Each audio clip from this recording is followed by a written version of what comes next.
বরিশালে আগুন জ্বলবে, এনসিবি ফেনসিবি বরিশালে থাকবে না, এটা বলে দিলাম।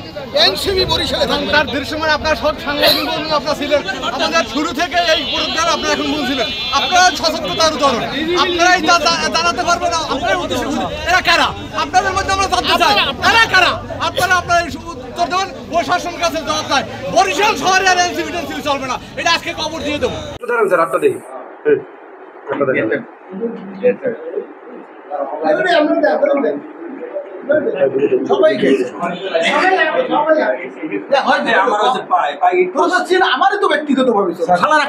পাঠাও চলো দেশি ভাইবে। পাঠাও কার ইন্টারসিটিতে 1000 টাকা পর্যন্ত ডিসকাউন্ট। ডাউনলোড নাও। আমরা মিছিল নিয়ে গেছি প্রতিবাদ করতে, চেয়ারম্যানের বাসায় হামলা হয়েছে তার প্রতিবাদ করতে এখানে সমাবেশ করছি। সমাবেশ করার পর মিছিল নিয়ে গেছি সদর রোডে যাওয়ার ঠিক প্রাককালে কিছু টোকাই মার্কা কিছু সন্ত্রাসীরা পিছন থেকে আমাদেরকে আক্রমণ করে, আমাদের নেতাকর্মীরা তা প্রতিহত করে এবং তারা দৌড়িয়ে পালিয়ে যায়। একজনকে ধরা হয় এবং তাকে ধরে বর্তমান কোতোয়ালি পুলিশের কাছে দিয়ে দেওয়া হয়। এখন আপনারা সাংবাদিক, আপনারা এটা বাইর করেন।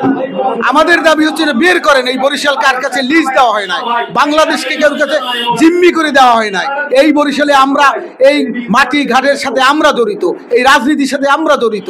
সেইখানে কোন এমন রাজনীতি কর্মী বা নেতা আছে তারা আমাদের উপরে হামলা করবে, সেটা আপনাদের সাংবাদিক, আপনাদের মিডিয়ার মাধ্যমে এটা আপনাদের বের করে প্রশাসনকে জানান। তো আমরা তো অলরেডি দিয়ে দিছি পুলিশের কাছে, আর পুলিশ প্রশাসন আমাদের, আমরা তো বলছি সব কথাই আমাদের মিডিয়াকে বললাম। আমরা এই হামলায় যারা জড়িত এবং পিছনে যদি কোনো উস্কানিদাতা থাকে তাদেরকে বের করে দৃষ্টান্তমূলক শাস্তি দাবি করছি।